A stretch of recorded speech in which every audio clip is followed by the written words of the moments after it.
तो नैमिषारण्य की भूमि पर शौनक जी महाराज ने सूत जी महाराज से 88,000 ऋषियों का प्रतिनिधित्व करते हुए जो प्रश्न किए, वो प्रश्न ये है, सबसे पहले तो विनम्रता आनी चाहिए। सबसे पहले श्रोता यजमान में ये विनम्रता आनी चाहिए कि हम कुछ नहीं जानते हैं, हम जानने के लिए बैठे हैं। हम अगर ये सोचकर बैठेंगे कि हम सब कुछ जानते हैं तो हम कुछ नहीं जान पाएंगे, क्योंकि खाली पात्र में ही कुछ भरा जा सकता है, भरे हुए पात्र में कुछ नहीं भरा जा सकता। सबसे पहली बात, इसलिए आरंभ होता है तो क्या कहते हैं, वी आर एम्प्टी, हम ज्ञान से खाली हैं। तो कुछ है, बोले अज्ञान का वैक्यूम है, अज्ञान ध्वांत विध्वंस, अज्ञान के अंधकार में पड़े हैं। तो हे गुरुदेव, आपका ज्ञान करोड़ों सूर्यों के समान है, हमारे अंधकार को दूर कर दीजिए। अब इसके बाद प्रश्न करते हैं, हम कथा नहीं सुनना चाहते, तो क्या सुनना चाहते हैं? हम कथा का निचोड़ सुनना चाहते हैं, सार सुनना चाहते हैं। और कैसा सार हो, कानों को प्यारा लगे। मम कर्ण रसायन। अगला प्रश्न किया, भक्ति, ज्ञान और वैराग्य, ये तीन चीजें हैं। भक्ति हृदय की वस्तु है, ज्ञान बुद्धि की वस्तु है, वैराग्य जीवन की वस्तु है। बुद्धि में ज्ञान हो, हृदय में भक्ति हो और जीवन में वैराग्य हो। तो कहा ये तीनों जीवन में है, विवेक कैसे वर्धन हो, विवेक कैसे बढ़े। विवेक किसे कहते हैं? विवेक कहते हैं जो तीनों में संतुलन बना करके रखता है, भक्ति में भी, ज्ञान में भी और वैराग्य में भी। जो तीनों को बैलेंस रखता है उसका नाम विवेक है। ये कैसे बढ़े? अगला प्रश्न किया, माया और मोह। माया इल्यूजन, मोह अटैचमेंट। जो वैष्णव हैं उनको न माया लगती है न मोह लगता है, वो भ्रमित नहीं होते। वैष्णव जो होता है, वैष्णव कौन है? जो भगवान का हो गया है, जो भगवान के चरणों में सरेंडर हो गया है और कह रहा है नाथ तवास्मी, मैं आपका हूं। जो आपका हो गया है उसको न माया लगती है न मोह लगती है। कानपुर में कभी कोई जादूगर आया है? मैजिशियन, बड़ा जादूगर, यही लोकल है। अच्छा एक बात बताएं, उस जादूगर ने कभी ऐसा कुछ किया है जो सबको एक जैसा दिखाई दे रहा है नजर बंद करके? हमारे आगरा में एक बार बात हुई है, ऐसा हमने सुना है कि एक जादूगर आया था, रात का समय 8 बजे का रखा, 8 बजे का जादू का टाइम है, जादू, और वो पहुंचा। सब लोग इंतजार कर रहे, बड़ा जादूगर है। अब जैसे ही वो पहुंचा तो लोग बोलने लगे, 8 बजे का समय दे रहे हैं और 9 बजे आ रहे हैं, ये कोई समय आने का? जनाबे आली, आप लोगों को भ्रम हो रहा है, मैं 9 बजे नहीं आया हूं, 8 बज रहे हैं इस समय पर। आप अपनी अपनी घड़ी देखिए। और सबने अपनी घड़ी चेक करी, सबको 8 बज रहे हैं, घड़ी में दिख रहे हैं। इल्यूजन, माया। सज्जनों, इसका नाम माया है। समय तो 9 ही बज रहे थे, लेकिन सबको दिखाई क्या दे रहा है? 8। नजर बंद कर दिया।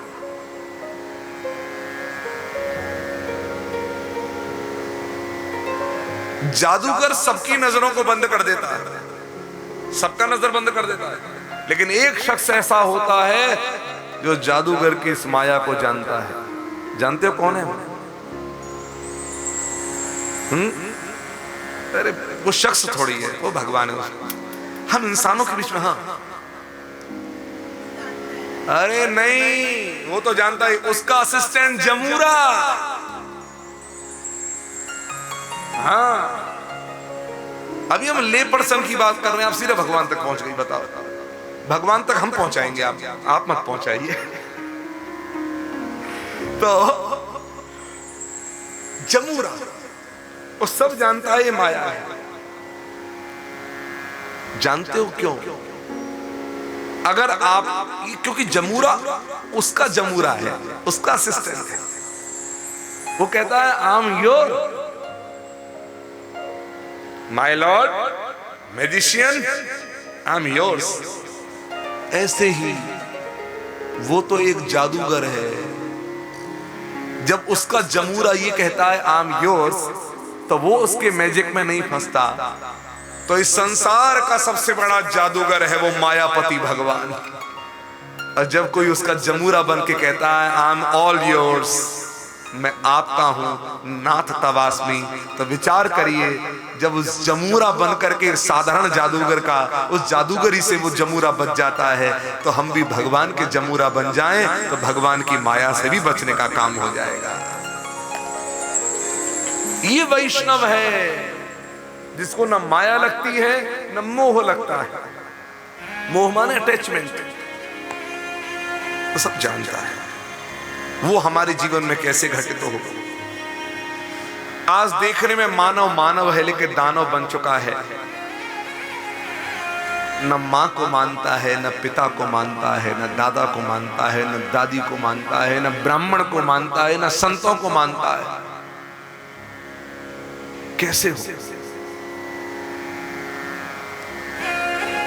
वो सबका तिरस्कार कर बैठ रहा है।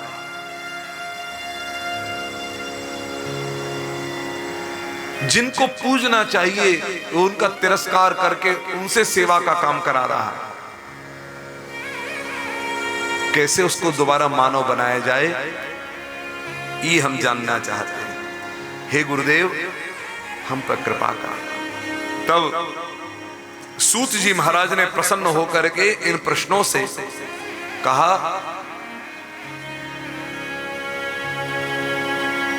इस संसार में सबसे बड़ी समस्या क्या है जानते हो?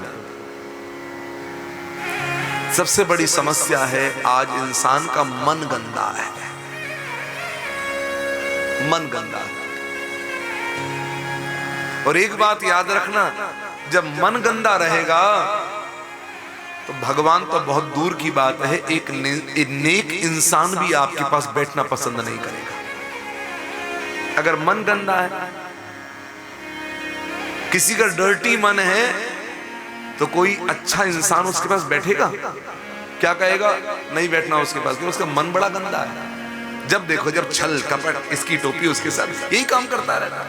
420 उसके पास नहीं बैठेगा। जब गंदा मन जिसका हो तो उसके पास नेक इंसान बैठना पसंद नहीं करता, उसको नेक इंसान नहीं मिलता, तो गंदे मन वाले को भगवान कैसे मिल सकता है? जरा बताइए।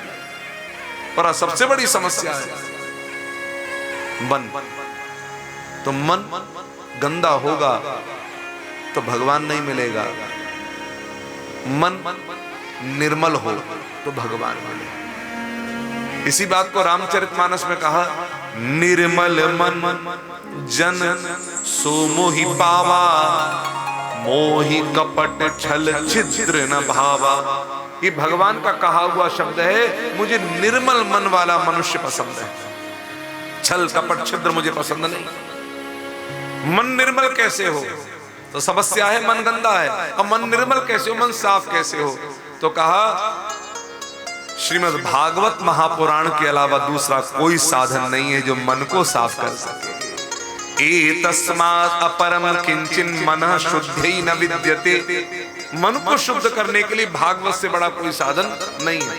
तो आप कहेंगे हमने भागवत तो बहुत सुनी है, पहले भी सुनी है, फिर मन साफ क्यों नहीं हो रहा? भागवत सुननी नहीं थी, पीनी थी।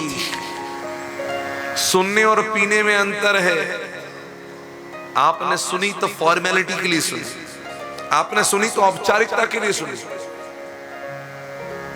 आप कथाओं में भी कभी किसी की यहां कथा होती है तो औपचारिकता के लिए जाते हैं। और मैं अभी भी देखता हूं, कई बार कथा में देखता हूं, लोग बैठ के भी एक दूसरे से बातें करने में समय बिता देते हैं। हम, और यही कारण है कि हम कथा में तो बैठते हैं लेकिन कथा हम में नहीं बैठ पाती। और हम कथा में बैठ भी गए और कथा में नहीं बैठ पाई तो उतना लाभ नहीं मिलेगा जितना लाभ कथा हमारे भीतर बैठे तब हो।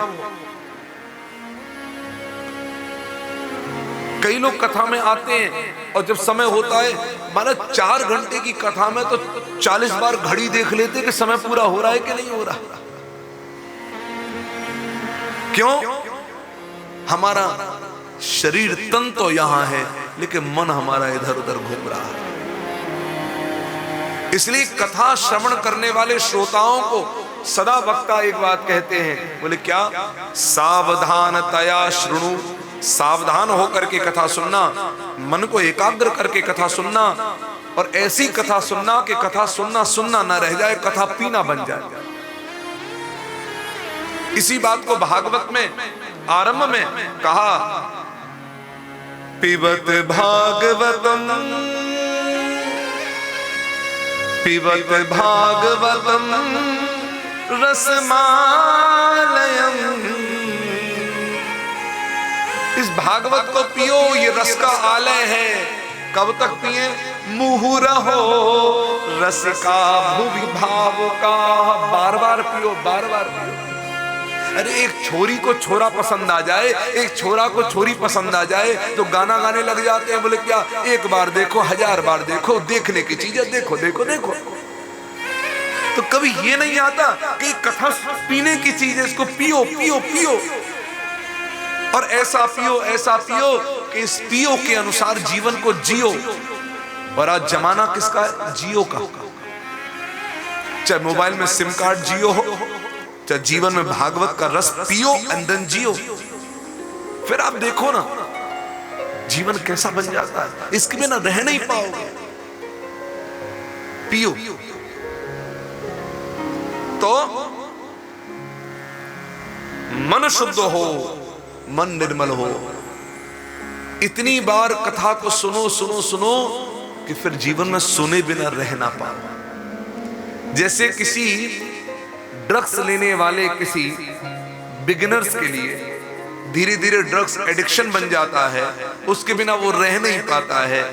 ऐसे ही कथा भी एक प्रकार का नशा बन जाए। नशा करना ही है तो ये करो, जिसमें कोई नुकसान नहीं है,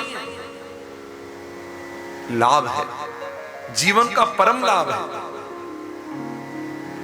यही एक लाभ है। इसी बात को परमहंस श्री सुखदेव जी कहते हैं, राजन एक बात समझ लेना, यही एक जीवन का सबसे बड़ा लाभ है। इससे बड़ा लाभ जीवन में दूसरा कोई नहीं है। आत्मविसम्मतः पुंसा श्रोतव्यादिषु यः परः। वास्तविकता में आत्म कल्याण के लिए सुनने योग्य केवल यही चीज है, दूसरी कुछ नहीं। परमहंस श्री सुखदेव जी कथा सुना रहे हैं, राजा परीक्षित कथा सुन रहे हैं। आप सबने कथा इस बात को सुना होगा कि देवता अमृत का कलश लेकर के आए थे और कथा सुनने के लिए अमृत का कलश दे रहे थे, स्वर्ग से अमृत। बोले इसको ले लीजिए और हमें कथा से अमृत दे दीजिए। और आप लोगों को पता है या नहीं, देवताओं को अमृत, देवताओं को कथा मिली कि नहीं मिली? नहीं मिली। देवताओं को कथा नहीं दी गई। क्यों नहीं दी गई? इस स्वर्ग से अमृत लेकर के आए हैं और एक्सचेंज ऑफर में काम करना चाह रहे हैं। Take this amrit and give this Bhagwat amrit on the behalf of this swarg amrit. पर आप लोगों को पता हो, न्यूज़पेपर में बहुत ज्यादा कई बार कभी कभी एक्सचेंज ऑफर आते हैं। पुराना टेलीविजन लाइए, नया टेलीविजन ले जाइए, पुराना फ्रीज लाइए, नया फ्रीज ले जाइए। Exclusive offer. देखा नहीं देखा? नीचे एक बात लिखा रहता है, यस रूल्स अप्लाई सज्जनों। लेकिन वो छोटे अक्षरों में लिखा रहता है। बड़े अक्षरों में जो लिखा रहता है वो ग्राहकों को आकर्षित करने के लिए, और इसको गृहिणी पढ़ती है, वो कहती है ओ हो पुराना फ्रीज दो, नया फ्रीज ले जाओ। चलो यही काम कर। लेकिन एक बात ध्यान रखें, आप वही पुराना फ्रीज देंगे जो घर में काम नहीं कर रहा है, जो प्रॉब्लम्स दे रहा है। वही टेलीविजन देंगे जो प्रॉब्लम क्रिएट कर रहा है, तो कहें चलो पुराना देकर नया आ जाएगा। लेकिन आप लोगों को शायद ये पता है जब कि कोई भी व्यक्ति एक्सचेंज ऑफर में जब ग्राहक जाता है तो घटिया चीज देकर के बढ़िया चीज चाहता है। अपनी चीज बढ़िया होगी तो नहीं देगा, घटिया देकर बढ़िया लेना चाहेगा। आज जब स्वर्ग से भी देवराज इंद्र सहित देवता उतर करके आए तो वो स्वर्ग का अमृत दे रहे हैं। इसका अर्थ भागवत अमृत स्वर्ग के अमृत से भी श्रेष्ठ है। Exchange offer.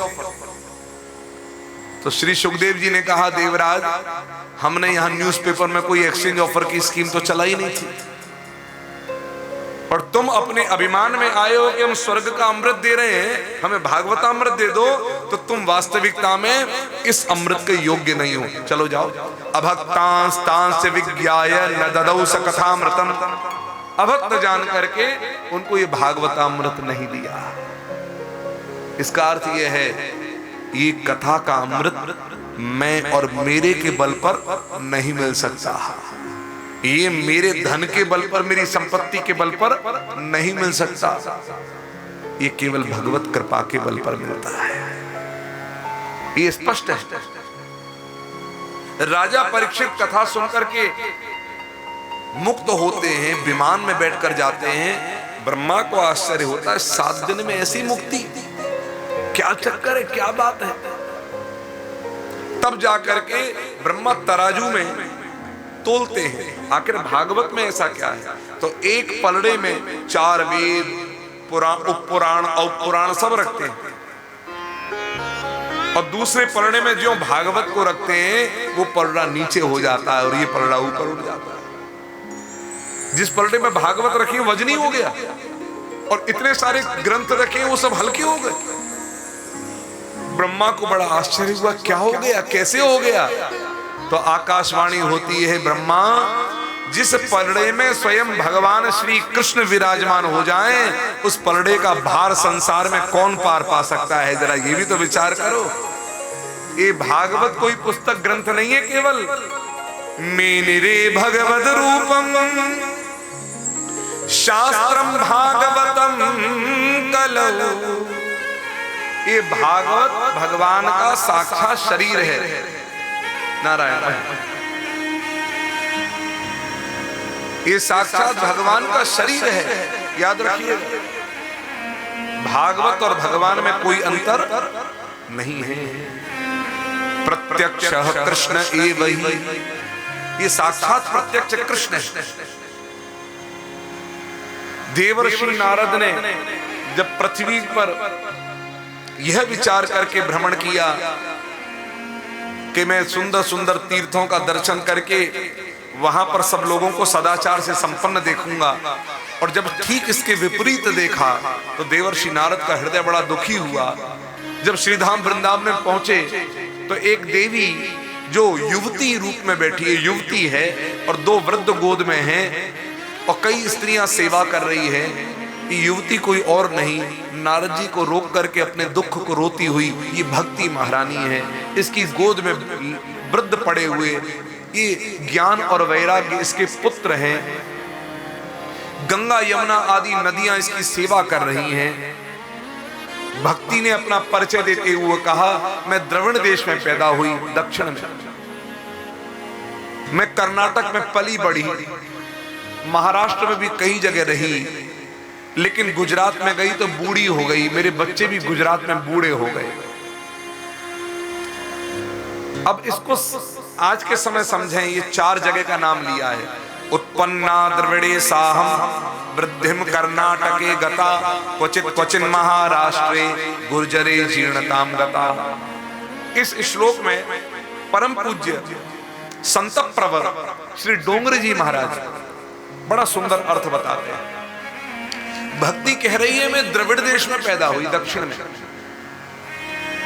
ये शरीर जो है ये है भारत, ये शरीर है भारत। इस भारत में दक्षिण कौन सा है? दक्षिण है हमारा हृदय। दक्षिण क्या है? हमारा हृदय। भक्ति जब कभी भी उदय होगी, पैदा होगी, जन्म लेगी तो कहां होगी? हृदय। और हृदय में भक्ति पैदा तो हो गई, कर्नाटक में पली बड़ी। तो कर्नाटक क्या है? एक कर्ण आटक, कर्ण माने कान, आटक माने द्वार। ये कान का जो द्वार है दोनों, एक कर्नाटक है। यहां पर जब भगवान की कथा रूपी जल, कथा रूपी अमृत, ये जब हृदय में जाता है तो भक्ति बढ़ती है, भक्ति पल्लवित होती है। आप समझ रहे हैं? कर्नाटक ये है।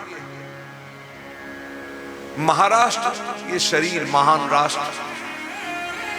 जब इस शरीर को लेकर हाथ पांव ये सब कुछ, इन सब को लेकर के हम कभी हरिद्वार जाते हैं, कभी ऋषिकेश जाते हैं, कभी बद्रीनाथ जाते हैं, कभी केदारनाथ जाते हैं, अलग अलग तीर्थों में जाते हैं। ये शरीर को लेकर के हम जा रहे हैं। ये महाराष्ट्र देख करके, दर्शन करके आत्मा प्रफुल्लित हो रहा है। आहा हा, क्या स्थान! हरी भरी वसुंधरा पे नीला नीला ये गगन, कि जैसे बादलों की पालकी उड़ा रहा पवन। ये क्या क्या चित्रकारी है! इसको देख करके लगता है हम अलग दुनिया में आ गए। ये किस कवि की कल्पना का चमत्कार है! ये कौन चित्रकार है?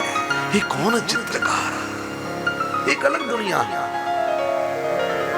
लेकिन जब यही शरीर पहुंच गया गुजरात में तो बूढ़ा हो गया, भक्ति बूढ़ी हो गई। गुजरात क्या है? गुजरात कहा जो रात भगवान के भजन के बिना गुजर जाए वही रात गुजरात है। जब हमारे जीवन में कोई भी रात भगवान के भजन के बिना गुजरती है तो भक्ति बूढ़ी हो जाती है, ज्ञान बूढ़ा हो जाता है, वैराग्य बूढ़ा हो जाता है। लेकिन भक्ति जवान दिख रही, युवती दिख रही है, ज्ञान वैराग्य बूढ़े हैं। क्यों? भक्ति कहती है मैं जैसे ही वृंदावन आई तो मैं तो जवान हो गई। वृंदावनम पुनः प्राप्य नवीनेव स्वरूपिणी। लेकिन ज्ञान वैराग्य बूढ़े रहे, बच्चे मेरे बूढ़े रहे। हे नारद जी, कौन मां प्रसन्न होगी जिसके बच्चे बूढ़े रहे और मां जवान? मां तो मां होती है, सच में मां मां होती है। मां जैसी कोई दूसरी नहीं हो सकती, कोई नहीं हो सकती। अभी परसों की बात है, कल की बात है, हम किसी कारण से वृंदावन से मथुरा गए। नहीं तो हम सुबह निकलने वाले थे 10 बजे, हम भी, लेकिन हम निकले 5 बजे। तो सुबह बाल भोग पा करके निकले तो कई जगह होते होते, कई कामों से गुजरते हुए हम शाम पहुंचे तो हमारी मां की आंखों में आंसू थे। ऐसा भी क्या काम है, सुबह से कुछ खाया नहीं है, कुछ नहीं किया। रो पड़ी मां, झाड़ने लगे। मैं सत्य कह रहा हूं, उनकी झाड़ में भी जो प्यार दिख रहा था ना,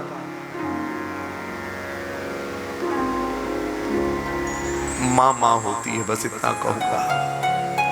मां जैसी दूसरी कोई हो भी नहीं सकती। बाप झाड़ देगा लेकिन मां की झाड़ में भी उसकी चिंता होगी बेटे की। और बाप की झाड़ में कभी कभी मैं आ जाता है, मैं बाप है, लेकिन मां की झाड़ में भी प्यार झलकेगा। मां की झाड़ में मैं नहीं, मां की झाड़ में ममता निकलती है। सच में मां कैसी है। अभी देवी भागवत की कथा जब की थी तो मां को लेकर के, मां माने देवी मां कहो, मां माने जननी मां कहो, मां माने जिसके अंदर मातृत्व है वो मां कहो, मां मां है।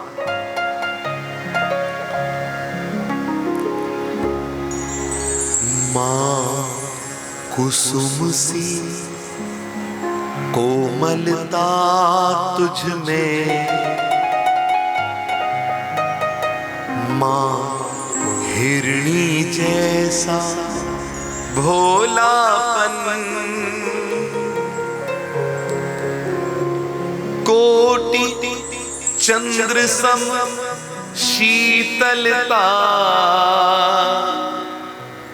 गंगा जैसी पावन माँ, पावन माँ, पावन ये माँ है। अपनी अपनी माँ को सब लोग भावनात्मक प्रणाम करें। भैया ये माँ ही है, माँ जैसा कोई दूसरा। भगवान भी कहते हैं भैया मैं भक्त की रक्षा करता हूं तो माँ बन करके करता हूं, माँ बन करके। पिता बन करके रक्षा नहीं करते। करहूं सदा तिन कर रखवारी, जिमि बालक राखही महतारी, जिमि बालक राखही महतारी। एक शेर शाकाहारी पशु का शिकार करता है, ठीक, उसको अच्छा लगता है। मांसाहारी का जल्दी शिकार शेर नहीं करता। और एक ऐसा पशु है जिससे शेर लड़ भी लेता है, खा भी, उसको मार भी डालता है, लेकिन उसे खाता नहीं। मैं नाम भूल रहा हूं उस पशु का, जंगली कुत्ते जैसा है।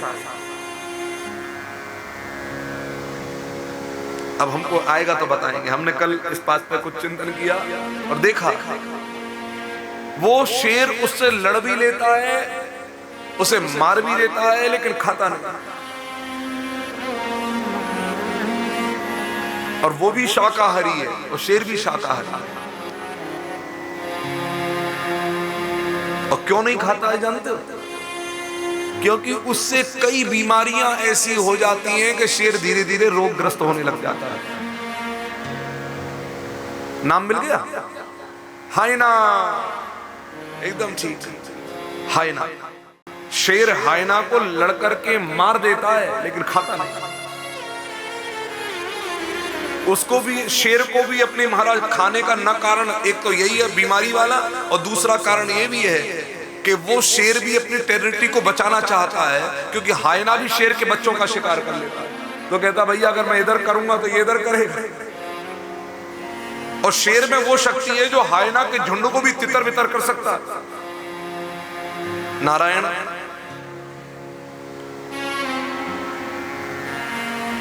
हम जो बात आपसे जितनी कहेंगे वो प्रमाण की कहेंगे, हमें स्मरण आए या ना आए उस पर ध्यान मत देना, लेकिन जितनी बातें हैं वो प्रमाण की होंगी सारी।